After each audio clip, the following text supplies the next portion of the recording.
Subscribe करिए हमारे channel target UP TET CTET को और बेल आइकन को दबाइए। हेलो फ्रेंड्स, मैं रेनू स्वागत करती हूँ आप सभी भावी अध्यापक एवं अध्यापिकाओं का आपके अपने channel target UP TET CTET में।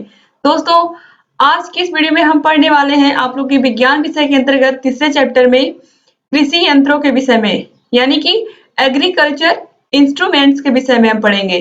दोस्तों, आप सभी लोग को पता है कि आज के समय में टेक्नोलॉजी आ गई है, तो टेक्नोलॉजी के आने से क्या-क्या चीजें चेंज हुई हैं। तो सबसे पहले चीजें क्या चेंज हुई हैं, पहले जो खेती होती थी वो बहुत ही नॉर्मल, एक तरीके से बहुत ही पारंपरिक खेती होती थी, जिसमें बैलों के माध्यम से खेतों की जुताई होती थी और बरहे बना करके पानी को पहुंचाया जाता था खेतों में। लेकिन आज के समय में पाइप्स आ गई हैं प्लास्टिक की, जिससे आसानी से पानी को पहुंचाया जा सकता है खेतों तक। और बहुत सारी चीजें आप लोग देखते होंगे, पहले ट्रैक्टर नहीं था, धीरे-धीरे ट्रैक्टर आ गया, जो सबसे ज्यादा आज सबसे अधिक उपयोगी साधन के रूप में सिद्ध हो रहा है। खासकर ग्रामीण इलाकों में सबसे अधिक आज ट्रैक्टर के माध्यम से आप अनाजों को एक जगह से दूसरे जगह पर आसानी से पहुंचा सकते हो। इसके अलावा ट्रैक्टर के माध्यम से खेतों की जुताई हो जाती है, खेतों में अब तो कहीं-कहीं बुआई भी हो जाती है। तो बहुत सारी चीजें ट्रैक्टर जैसे यंत्रों ने आसान कर दी। इसी तरीके से खेतों की जो जुताई थी पारंपरिक रूप से पहले बैलों के माध्यम से होती थी, लेकिन अब खेतों की जुताई के लिए भी अलग-अलग प्रकार के हल आ गए हैं, जिनके विषय में यहाँ पर हम अध्ययन करेंगे। जितने भी नए-नए कृषि उपकरण आ चुके हैं, उन्हीं के विषय में यहाँ पर हम अध्ययन करेंगे कि किस तरीके से जो हमारी खेती है वो कितनी हाईटेक हो रही है। और जो हमारे किसान भाई हैं, क्योंकि हमारा देश कृषि प्रधान देश है, तो कहीं न कहीं कृषि की उन्नति बहुत ज़रूरी है और 60% से ऊपर आबादी कृषि पर ही आधारित है, तो कृषि का आगे बढ़ना बहुत ही अधिक ज़रूरी है। देखिए, सबसे पहले यहाँ पर देखिए आपको दिख रहा होगा कृषि यंत्रों में पटेला। पटेला का चित्र देखिए कितना आसान है, एग्ज़ाम में आप लोगों के पूछता है, बहुत ही सीरियस होकर के दोस्तों ये चैप्टर आप लोग पढ़िएगा और सभी चित्रों को अच्छे से बनाना सीख लीजिए आप लोग, क्योंकि एग्ज़ाम में इससे क्वेश्चन निश्चित रूप से आता है। यह लकड़ी के समतल तख्ते का बना होता है, जिसके दोनों किनारों के पास एक-एक कुंडा लगा रहता है, आप देख सकते हैं। पटेला का उपयोग खेत की मिट्टी को भुरभुरी करने में, भूमि को समतल करने में और छिटकवा बीजों को ढकने में किया जाता है। यह खेत की नमी रोकने में सहायता करता है। तो इस तरीके से पटेला आप देख सकते हैं, किस तरीके से इसका प्रयोग करते हैं खेत की मिट्टी को भुरभुरा बनाने में, खेत की भूमि को समतल बनाने में और छिटकवा विधि में इसको बीजों को ढकने में भी इसका प्रयोग किया जाता है और ये खेत की नमी को भी रोकने में सहायता करता है। इसके बाद हम बात करेंगे बखर की। ये है बखर, आप देखिए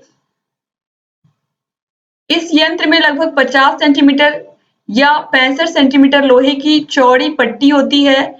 यह ऊंची-नीची भूमि को बराबर करने में, मिट्टी को भुरभुरा करने में, कड़ी मिट्टी को पलटने में तथा घास काटने में मदद करता है। तो इस तरीके से ये बखर है, आप देख सकते हैं क्या-क्या चीजें यहाँ पर हैं।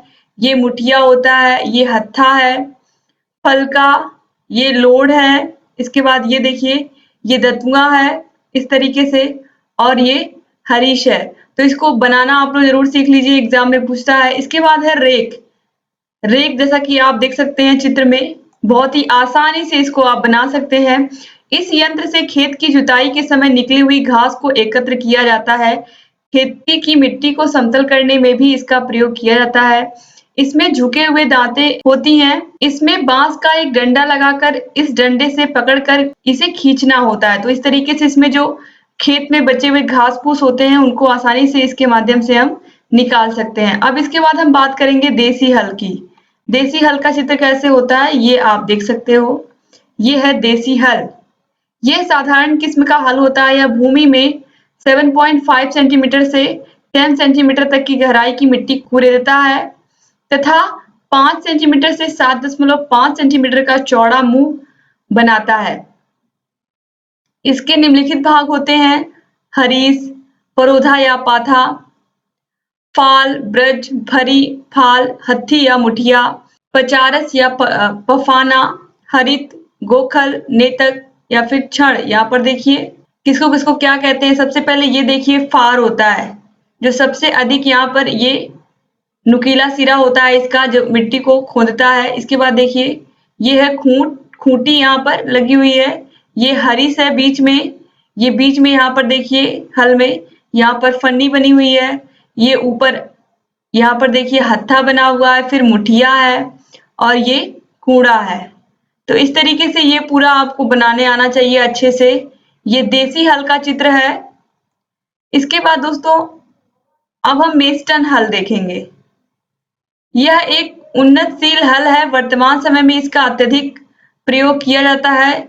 यह भूमि में 12.5 सेंटीमीटर से लेकर के 17.5 सेंटीमीटर चौड़ा तथा 10 सेंटीमीटर से 12.5 सेंटीमीटर गहरा कुंड निर्मित करता है। इसमें एक मोल्ड बोर्ड लगा रहता है जो मिट्टी पलटने का भी कार्य करता है।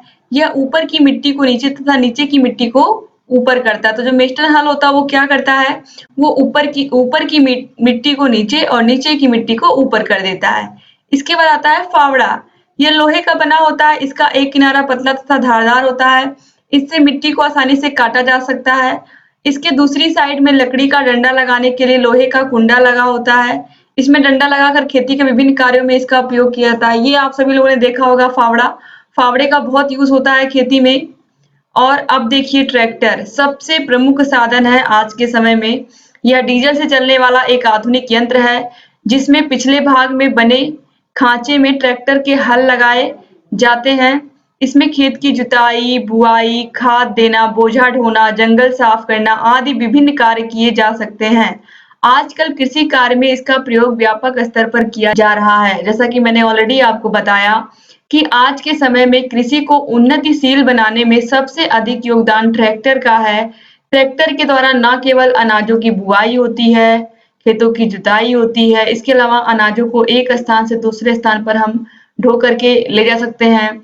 और अगर गन्ने का सीजन है तो गन्ने को भी एक स्थान से दूसरे स्थान पर खेतों से ले जा करके उसको जहाँ पर इसको जमा करना होता है या चीनी मिल तक पहुँचाना होता है, तो वहाँ पर भी ट्रैक्टर का ही प्रयोग करते हैं। तो आप सभी लोग समझ सकते हैं कि ट्रैक्टर कितनी आवश्यक चीज़ है आज के समय में किसानों के लिए।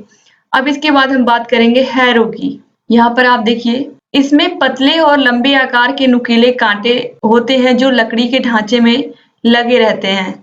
इसका प्रयोग निम्नलिखित कार्यों में किया जाता है। तो ये है दोस्तों तिकोनिया हैरो। इस तरीके का ये आपने देखा होगा अगर आप गांव से बिलोंग करते हैं तो।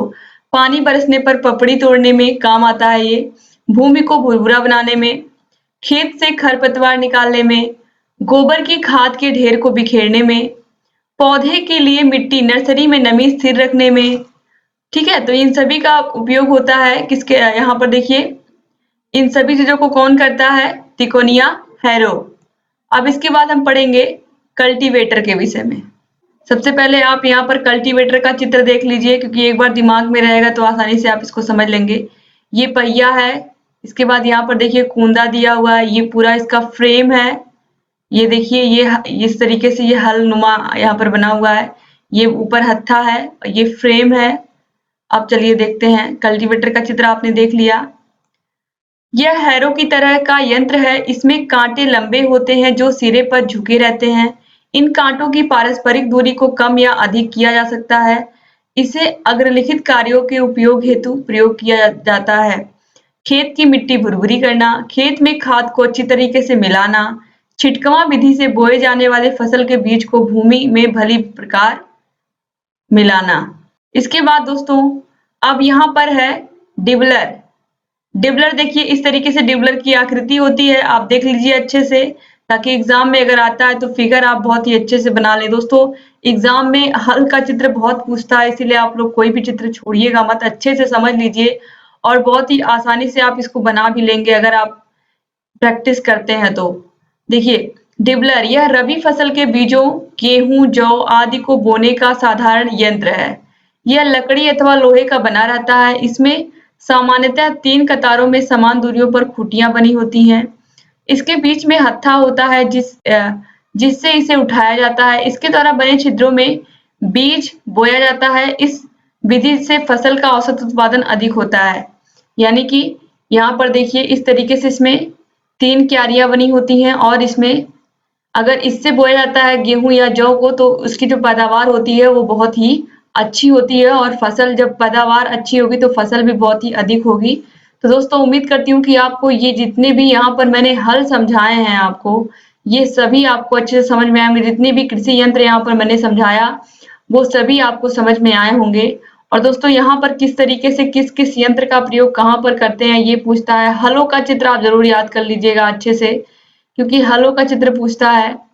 और इसके अलावा दोस्तों हमने ऑलरेडी आप लोगों के साइंस विषय में जितने भी चैप्टर आप लोगों के हैं, हमने 3 चैप्टर आज लगभग समाप्त ही कर दिया है दोस्तों। इसमें केवल और केवल बचा है अब मृदा अपरदन, जिसको हम बहुत ही अच्छे से आपको पढ़ाने वाले हैं। मृदा अपरदन के बाद आप लोग का फिजिक्स वाला पोर्शन स्टार्ट हो जाएगा। फिजिक्स भी आप लोगों को हम पूरा पढ़ा देंगे और आपका कोई भी चैप्टर छूटने नहीं पाएगा दोस्तों। जैसा कि मैंने शुरू में ही आपको बताया है कि आप लोगों का हर एक विषय हम लोग अच्छे से क्लास वाइज पढ़ाएंगे और आपके जितने भी क्लासेस जिस भी सब्जेक्ट के चल रहे हैं, क्योंकि हर एक सब्जेक्ट हम पढ़ा रहे हैं आपके सेकेंड सेमेस्टर का, तो हमने सभी का प्लेलिस्ट बना दिया है सभी के क्लासेस का। तो आपको सभी विषयों के क्लासेस की प्लेलिस्ट की लिंक इस वीडियो के नीचे डिस्क्रिप्शन बॉक्स में मिल जाएगी। इसके अलावा आप हमारे टेलीग्राम चैनल को भी ज्वाइन कर सकते हैं। टेलीग्राम चैनल का भी लिंक आपको इस वीडियो के नीचे डिस्क्रिप्शन बॉक्स में मिल जाएगा। इसके अलावा आप टेलीग्राम ऐप पर टारगेट यूपी टेट सीटेट को सर्च करके वहां से भी हमारे चैनल को ज्वाइन कर सकते हैं। दोस्तों वीडियो में शुरू से लेकर के अंत तक बने रहने के लिए एक बार फिर से आप सभी लोगों का बहुत बहुत धन्यवाद। अगर अभी तक आपने हमारे चैनल को सब्सक्राइब नहीं किया तो दोस्तों प्लीज तुरंत सब्सक्राइब करिए और बेल आइकन को जरूर प्रेस करिए, जिससे हम जो भी नई वीडियोस बनाते हैं उसका नोटिफिकेशन आपके पास समय से पहुंच जाए और आप लगातार हमारे सभी वीडियोस को ऐसे ही देख सकें। दोस्तों एक बार फिर से आप सभी लोग का बहुत बहुत धन्यवाद। हमारे वीडियो को आप लोग प्लीज लाइक कर दिया करिए अगर वीडियो अच्छा लगा करे, और आप लोग कमेंट करना बिल्कुल मत भूला करिए वीडियो कैसा लगा। और अपने सभी फ्रेंड्स को, चाहे व्हाट्सएप ग्रुप हो, फेसबुक ग्रुप हो, जहाँ भी आपके कॉलेज का ग्रुप हो आपके फ्रेंड्स का, वहां पर जरूर वीडियो को शेयर कर दिया करिए, जिससे अधिक से अधिक हमारे डीएलएड के भाई बहन हमसे जुड़ सकें और लगातार हमारे सभी वीडियोस को ऐसे ही देख सकें। तो दोस्तों मिलते हैं नेक्स्ट वीडियो में, तब तक अपना ख्याल रखिएगा।